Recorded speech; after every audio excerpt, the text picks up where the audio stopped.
Hey guys, welcome back to another video. So today guys, I want to teach you how to use calendar method, or how to use to know when you are ovulating. Okay, how to know when are your safe days. That is the point here. I want to teach you how to count your safe days, or how to know when you're ovulating using a calendar method. So before you start using a calendar method, you have to know some of these things must stick in your mind or at the back of your brain. Number one, before you start using calendar method, you have to know that calendar method must be used by somebody who is not using any family planning.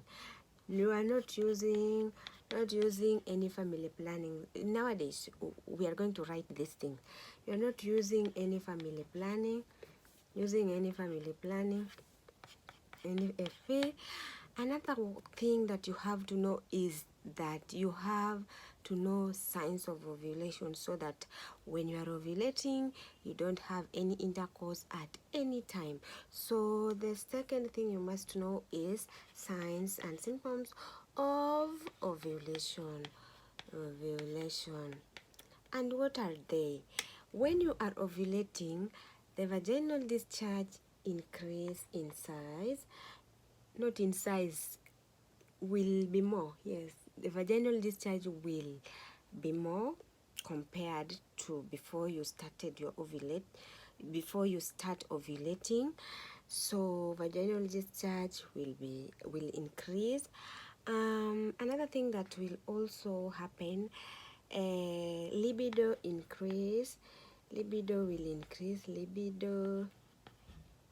increase, or you will have urge to have intercourse at that point. Another thing that will also be a sign of ovulation is that the vaginal discharge will be stretchy, clear, and stretchy, clear, and thin. Yes, stretchy, clear, and thin. Yeah, those are the signs of ovulation. If you don't know them, you want to know more about signs of ovulation in details, we have a video on that. Go and watch that specific video. So those are the things that you have to know. And at any point, usikue umetumia family planning na usikue umetumia P2. Candidates of P2, this is not your method, because you are always imbalancing your hormone, and then you will not be able to trace your cycle well. Another thing you have to know about this method is that this method must be used only with people who are having a monthly period, which is regular.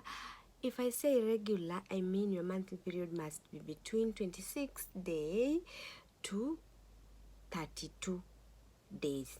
26 days to 32 days. Between 26 to 32 days. So let's go straight away on how you can know if you are on safe days or you are not on your safe days, by just calculating. So when you are using this method,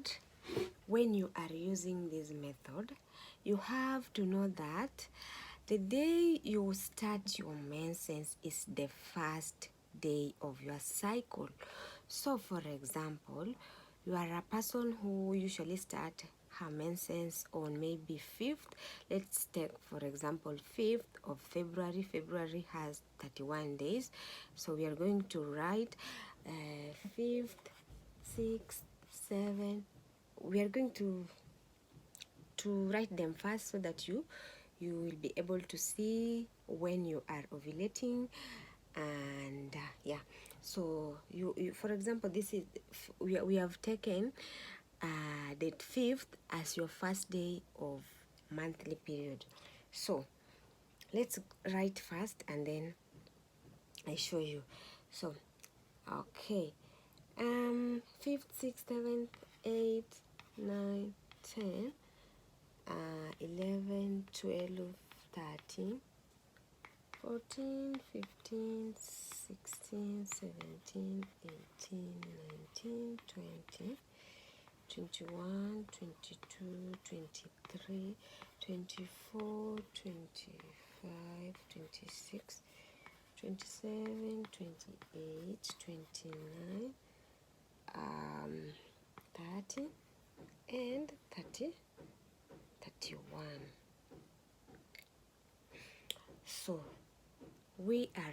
another thing that you have to know is also that when you're using this method, day 8 of this cycle is the day you are starting your ovulation. Day 18, day 21, day 21. So I was saying day 20th, day 20th, day 20th, yes, day 20th is when you are on your safe days. So let's see how you will know that you are on your day. You have started your ovulation and you have finished your ovulation, so you are safe. Okay, you have started your menses on 5th of January. We are using 5th of January as your first day of menstrual cycle or menstrual period. So 1, 2, 3, 4, 5, 6, 7. You see, if you're using this method, also another thing that you have to know that if you are on your menses and you have normal menses, you're not supposed to go past day 7 when you're still having your menses. So when you start your menses at date 5th up to date 11th, these days you are safe. So for example, you had your menses for 3 days, and then the remaining 4 days you are safe. And you have also to remember one thing: sperms usually stay in the womb or in the uterus for a period of 3 to 5 days. 3 to 5 days. Yeah, 3 to 5 days. So in case, for example, you had your menses for 4 days, and then on the 5th day you had an intercourse, and remember, on day 8 you are starting your ovulation, so it is very possible that you can get pregnant at that point. I think you've understood up to that where we have reached. Okay, so we were saying, for example, this person who has started her menses on 5th of January, so up to day 11th or up to date 11th, she is still safe. So when we started day 8, we are using days here, we are not using dates. And day 8 we land on date 12th. So from this day 8, 1, 2, 3, 4, 5, 6, 7, 8, 9, 10, 11, 12, 13, 14, 15, 16, 17, 18, 19. Yes. 19, day 19, she has finished the ovulation. Ovulation will start on day 8,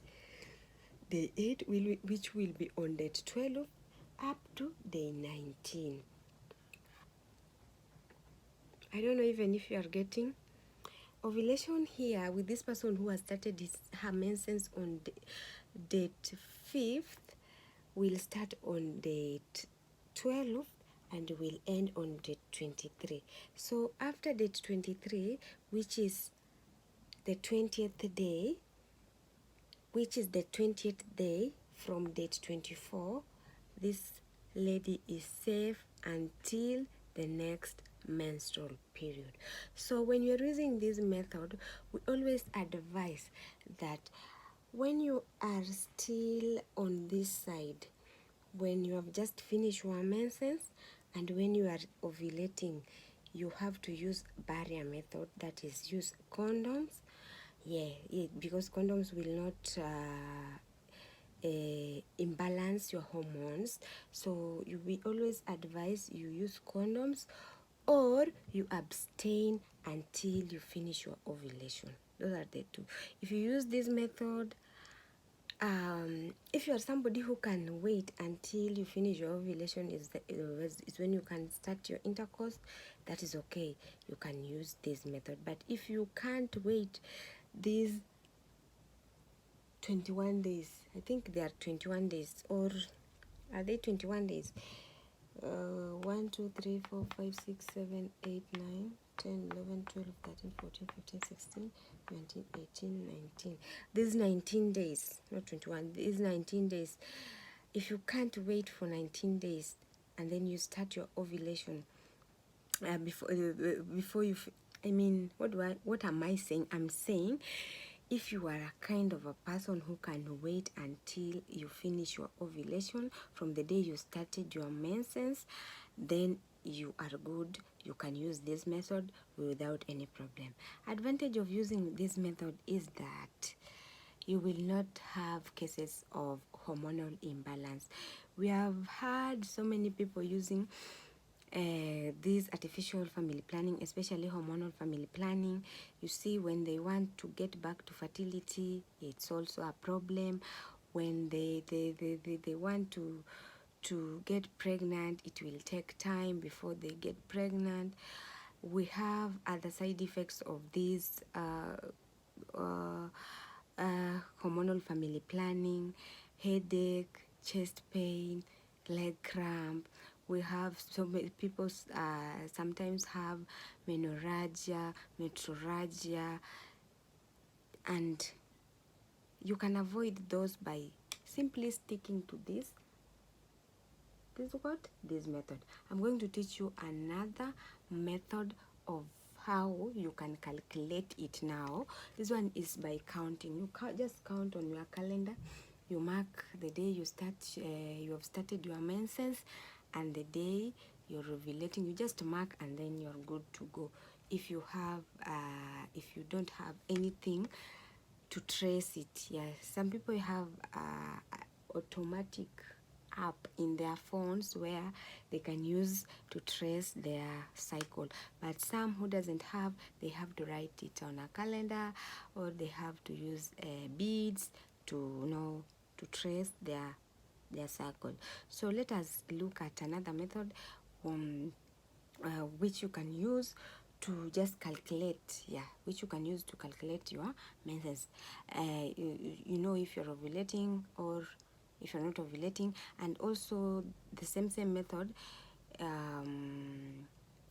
you only have to know the day you've started your menses. Or okay, let me show you what you're supposed to know in that method. So using the same method, you can still just subtract this method, and you will see that we are doing the right thing. So we are going to use this method so that you be sure that this method is the same. Either you use the first one or the second one that I'm going to show you. So for the second one, you just have to know the shortest cycle within 6 months. The shortest cycle. You have to trace your shortest cycle within 6 months. For example, your shortest cycle in this case was within 6 months was 26 days. So this shortest cycle, you will subtract 18. If you subtract 18, what will you get? You will get 7. Yes, you will get 20. You will get 7. 26 minus 18 is 27, right? It's 7. 26 minus 18 is 7. Then you take this is the shortest cycle, and then you take the longest cycle. Let's say, for example, it is 32, and then you subtract 10. what will you get? You will get 12. Yes, you will get 12. So at this point, yeah, at this point, you are so sure that between day 7, huh? Between day 7, you remember day 7 where we said between day 7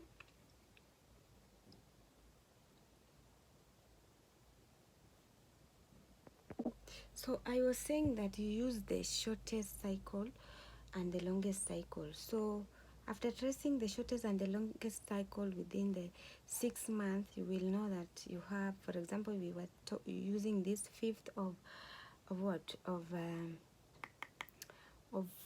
January to know if when you are ovulating. So from the shortest cycle, subtract 18, you will get 0.7, and then from 32 you subtract 11, not 10. I said 10, but it is 11. So some research inasema 10, some research inasema 11. So let's go with 11. Yes, because of most research zimesema 11. And yeah, so you subtract 11, you will get 22. Yes, if you subtract 11 from the longest cycle, you will get 22. And after that, between day 7, that is the days between these 2 days, you see, now we were using days, not dates. So after day 70, it will be day 8, which we said you are going to start your ovulation on day 12, and the up to day 22, and that one we said it is on the 23rd. So between these 2 days you are still ovulating, and we are saying that because not everyone will start their ovulation at day 8, day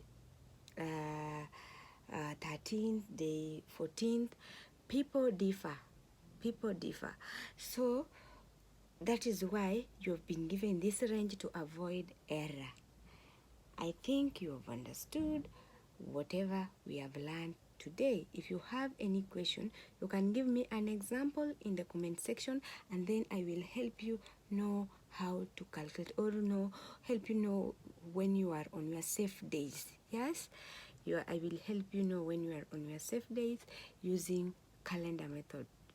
This calendar method is good because it will not tamper with your hormones at any point. I think we have exhausted everything. If you have a question, write it in the comment section. I will answer it there. So let's meet in the next video. Bye till next time.